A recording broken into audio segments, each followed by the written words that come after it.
Hey, what's up, AML family? I'm out here in the middle of hell because this is where we at, hell. But we have beautiful people who are stuck in the struggle. It looked like it's about to start raining, but hopefully it won't rain. I'm out here with a very nice lady. What's your name, dear? Ella. Ella? Yep. Oh, nice to meet you, Ella. How old are you, Ella? I'm 33. Oh, 33. Yeah. Where are you from originally? I'm originally from South Philadelphia.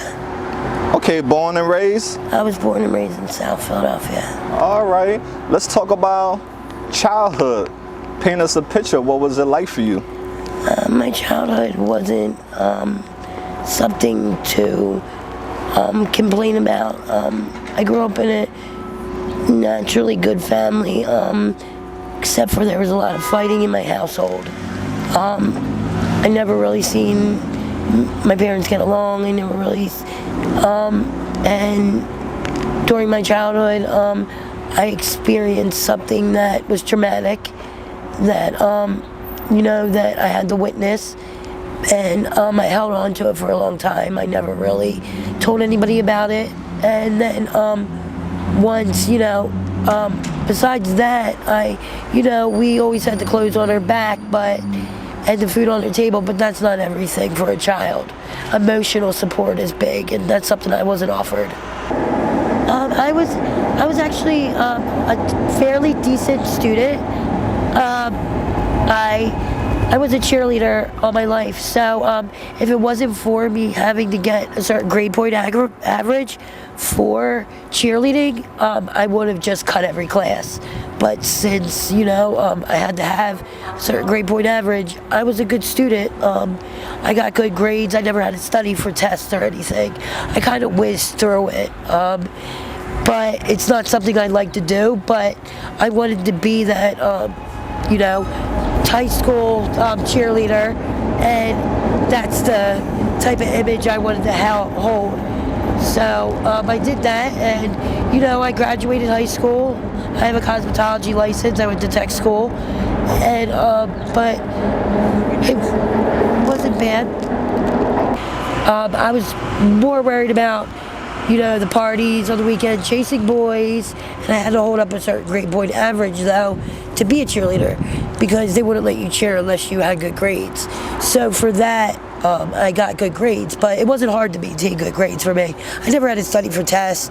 I was in college prep and honors classes growing up, and school pretty much came easy for me. I just only wanted to be there for cheerleading and boys and parties. So how far do you go in school? I do have a high school diploma. I did graduate from high school in 2007, and I did go to tech school. I have a cosmetology license. I took my state boards, and I passed. So every year I do renew that. So when I do get clean, I can go back to beauty. I am a heroin addict.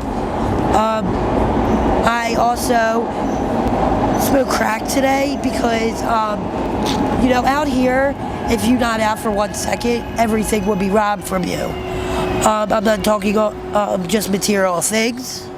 I'm talking about sexual things too, as hard as it gets. I don't know how deep, I really want to go into that, but so I wasn't smoking crack prior to coming into Kensington and being homeless out here, but I did start smoking crack because it allows me to use my heroin the way that I like and to be awake, so I'm not robbed of every material possession and other possessions I may own at that point. And how were you introduced to these drugs? During high school, I was chasing around a boy, and he was chasing around drugs, and I started with OxyContin, and I couldn't get a hold of OxyContin anymore. And the guy I was in love with, my first true love, I like to call him, he told me that he had found the drug that I was looking for, and he gave me a tiny line. He told me it was OxyContin. It wasn't. It was heroin. It was brown heroin. Yeah. And the first time you did it, do you snort, smoke, or shoot? I snorted it, and I felt that warm blanket wrap around me, and it was the best feeling ever. Something I never can explain, and all my problems and my worries and my anxiousness went away, and I felt like I could truly, for once, sit with self and not be worried about 1,000 different things, and I didn't care what people thought about me. I just went along with whatever, and I didn't realize the depths that what heroin would take me. But I did today. I do smoke, but I did venture into shooting. But since heroin isn't heroin anymore, it's a tranquilizer BS, I did put down the needle and I started smoking because I didn't want wounds all over me with the type of work I do out here. If I get in the car and I have a nasty, smelly wound, I'm kicked out, I'm not making any money. So that didn't allow me to do that. So I did get a chance to put down a needle. So the hope to that is when somebody says you can't put down a needle, they lied to you. I'm proof that you can. I can sell needles today and not even think about putting one in me. I'm just so grateful that I was freed from that, because you see, people get addicted to the needle. Not only addicted to the drug that goes in the needle, they get addicted to the needle. And I'm not addicted to that today. So that's one less thing I have to fight. Oh, that's great. So what would you say, what all have you lost due to your addiction? Well, I lost my daughter's father. He died of a heroin overdose. I've lost my housing. I've lost friends. I've lost contact with my family. I choose not to talk to them. They will come pick me up, call rehab, get me in rehab, drop me in front of the rehab. I'll leave the rehab. I don't want to talk to my family. I choose not to have a cell phone. I just lost mostly and utterly is my sanity. Out here we have to reduce to animalistic tendencies to get by. Hence, the shit I'm sitting by, the padding I'm sitting on. When this nice man walked up to me and asked me to do an interview today, this is what I own, all material possessions. And the crazy part about it is that the drugs are so real that the only thing that matters to me is getting my next. It's not the shower, it's not the teeth brushing, it's not the clothes, it's not the food. If it weren't for people out here that feed us and clothe us, and the remarkable resources we do have here, we would have a bunch of naked addicts running around. Okay, most likely I don't sleep. If I do sleep, then it's for a couple hours on the L, which is the elevated Frankfurt line. I'll sleep for a couple hours there because it's populated, and I know 9 times out of 10, other than in really rare circumstances, something bad can happen to me while I was sleeping, but I know that there's a lot of people around, so most of the time nothing horrible goes on around there. I'll sleep, I'll wake up, first thing I need to do before anything is smoke my heroin. And nothing comes before my heroin because I am deathly sick without it. After I do my morning wake up, I'll go out and get a date, which is just a cute, fancy name for sex work. I walk for, it could be an hour, it could be 15 minutes, whatever, until a stranger pulls over, welcomes me in his car, and I deliver his fancy for a very small, demeaning price. I say that not with assertiveness because I know that sex sells, but I know that for the prices that I'm offering, it is pathetic. But it's my life today, and that's the question you asked, so I'm going to give you the raw truth.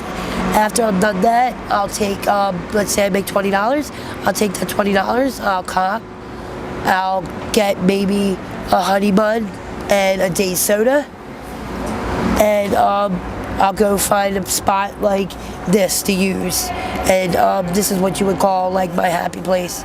I sit here by myself because I don't trust anybody. I sit here by myself and I just, just go in and out of 9 until, I wake up. I'm like, oh, I'm sober again and I'm going to be dope sick again. And you just rewind that tape. And that's my daily reprieve in a day in and day out for a year now. The hamster wheel, right? Going in a circle. Yes, with no ending. Right. Other than jails, institutions, and death. Right. Do you have any worst dating experience? Yes, I do. I have I had a time when, I was anally raped. It was late at night. It was about 4 a.m. Remember it just like it was yesterday. I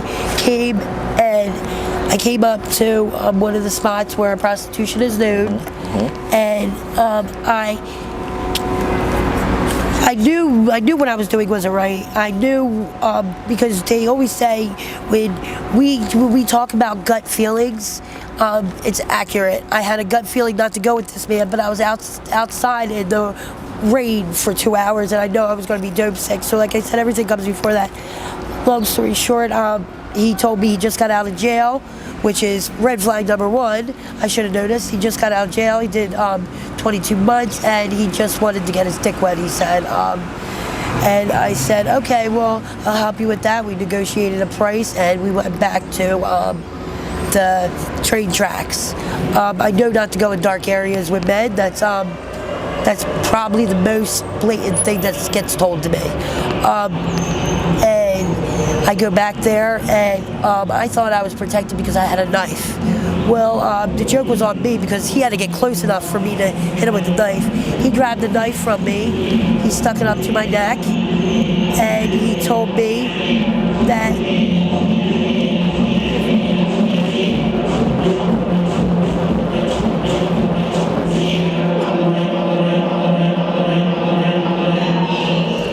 if I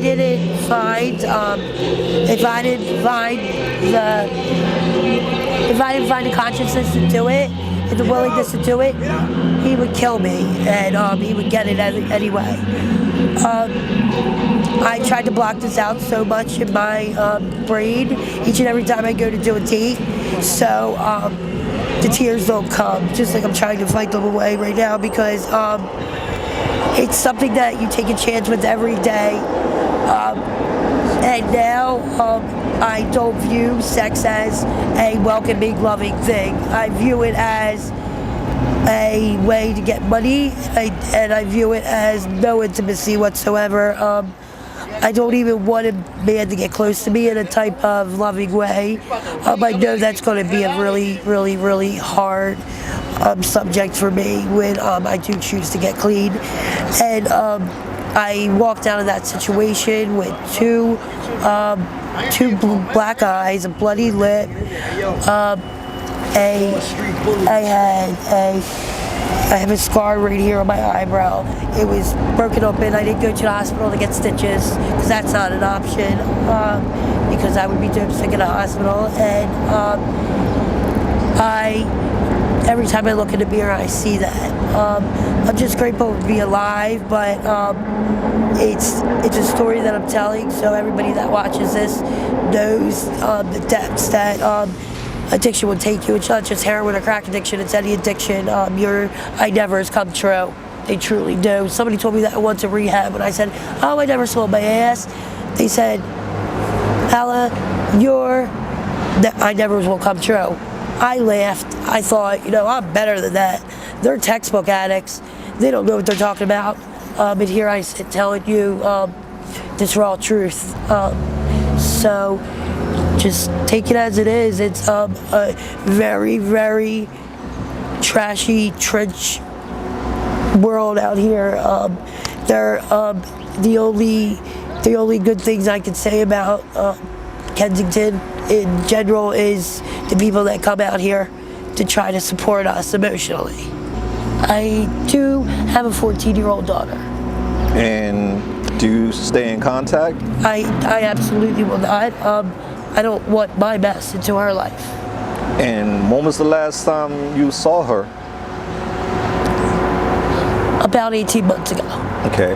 Now, you know, children in general, their emotional well-being is very important because we were children ourselves too, and we know what happened when we got older, when we look back down memory lane, the abandonment issues, the first heartbreak, because your parents can be your first heartbreak, you know? So do you...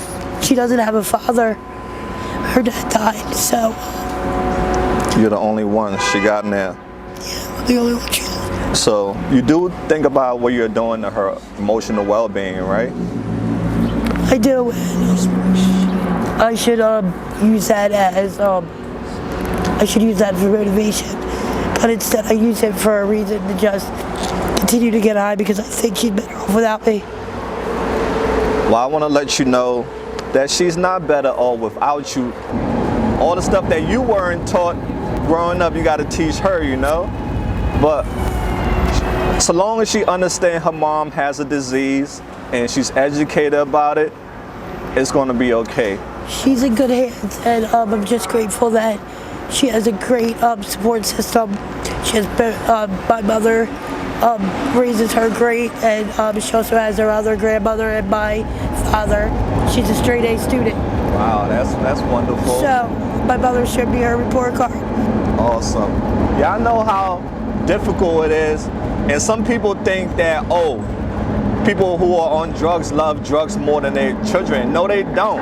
It's that their mental right now is in a dark place. Nobody can say that I love drugs more than I love my daughter. I can just say that that right now that I have a grip on me that is stronger than anything, and until I lose that grip, I am no good to my daughter.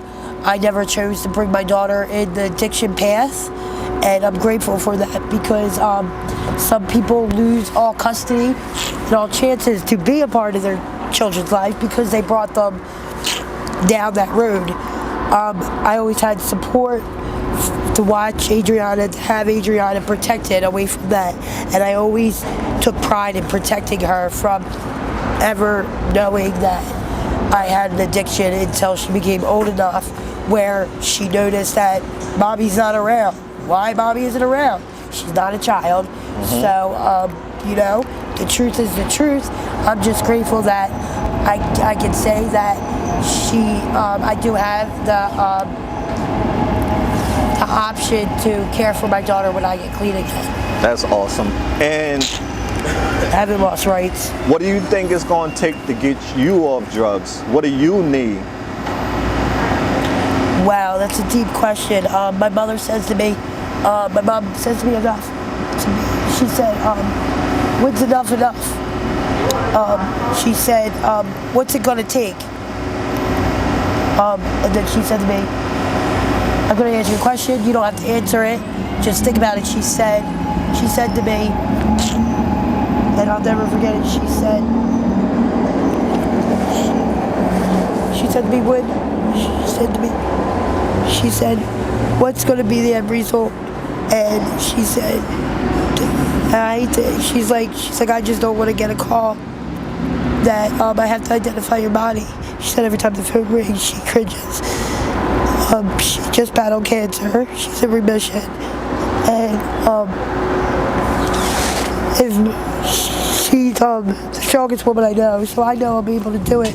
I just don't know what it's going to take me. I do know that it's not death because I died and came back. It's not rape. It's not anything, but it's going to be that final moment when I say that I want to do it, because I'm not going to go in and out of rehab like some people do and use it as an oil change or use it as a shelter or anything, because I don't want to waste anybody's money trying to get me clean. I'm going to go when I'm ready and I want to, because nobody gets clean until they're ready. So I can't answer that question because I don't know, but I do know that when I go, it'll be the last time I use a drug. It'll be the chance, because they say that in the rooms, they say that when you're sick and tired of being sick and tired, you know it. Right. And I know that I will be God willing clean one day. Amen to that. Yeah, see, you spoke that into existence and the world listens. So we about to get off topic and we done, okay? What's your zodiac sign? I am an Aquarius. Yo, shout out to all the Aquarius. Show your sign some love. What are some things you love most about yourself? I love how friendly and compassionate I am. Awesome. I love my hair when it's down. And I love the fact that I can identify with a lot of things, and I'm smart and witty. Okay. Do you have a favorite band or artist you like? I am in love with Eminem. Okay, all right. That's a good He's one. the truth. Anyone else? And another one that I love is Seether. It's a band that I love. My favorite song by them is Broken. All right, we'll check it out. Yes, I'll check it out. It has Evanescence and Oh, that's Amy a good Lee one. in it. Yeah, they're my favorite. Yeah, they're good. What is? I'm sorry. No, God. What are some of your favorite foods? I'm Italian, so I'm going to say I love any type of pasta. Baked ziti is really my favorite. I can make my own meat sauce. So one day I'll get back to that. But I definitely think my favorite food is baked ziti. Okay. You gotta have the meat in it though. Some people don't like the meat in it, but I can accompany to that. You can make half and half. Okay. You can put half on meat, half no meat, half meat. There's so many different ways. What are your short-term goals now? My short-term goals are just to maintain enough material possessions to bring something to rehab. I don't want to get to rehab and have absolutely nothing. I know that that's a reason why I would want to leave, because I couldn't get a fresh shower and put on fresh clothes. I want to be able to brush my teeth. I want to be able to feel fresh and clean. Promise you will be rich. I just want to be Right. Normal, right? Feel normal? Yeah, just feel normal and just get back my style and my swag again. Yeah, I could see it. I could see it in you. You're just in a dark place right now, but you still are a star. You still shining, you know. But only few people can see your light. That's all, you know. Yeah. So now we about to wrap things up. If your friends or your family see this video, what message would you like to send to them? I love you guys. Okay. You guys are my heart. What do you want to food. take us home? What do you want the world to know about you? I want the world to know that you don't have to be me. You don't have to suffer like I suffer. Make the right choice and just. I know it's easy, but just don't pick up the first time, because the first time could be your last, and that's on the better side of things, because you don't have to suffer through addiction. Know that addicts are humans and we're real people. So next time you see an addict, don't shut them. Don't shut them. Smile. It goes a long way. For kindness.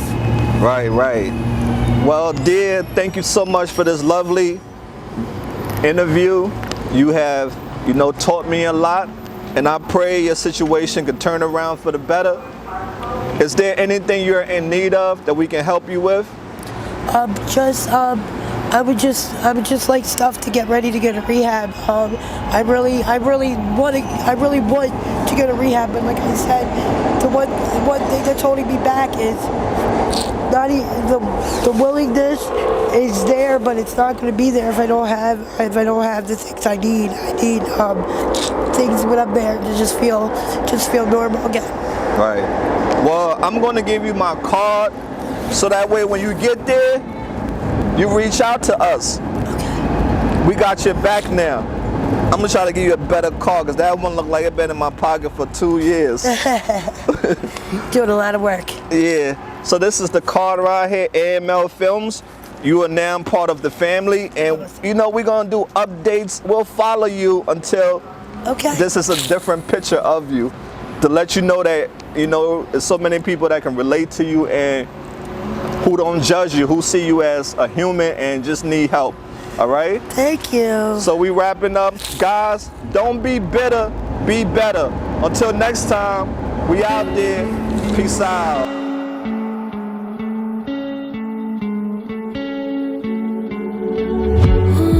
Seems to circle the other. As you go, you remain a stranger to me, to you. But our pieces left uncovered. I'm thinking about four-leaf clovers. I've got composure. Silver coin, you hold me, turn me over right now. But expect to forget about it. Watch as the breeze burns gold and smoke that you've stolen. Feels like it's my fortune that you're folding.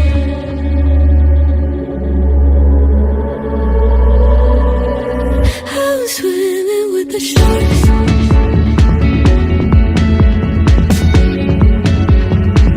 I'm swimming with the sharks.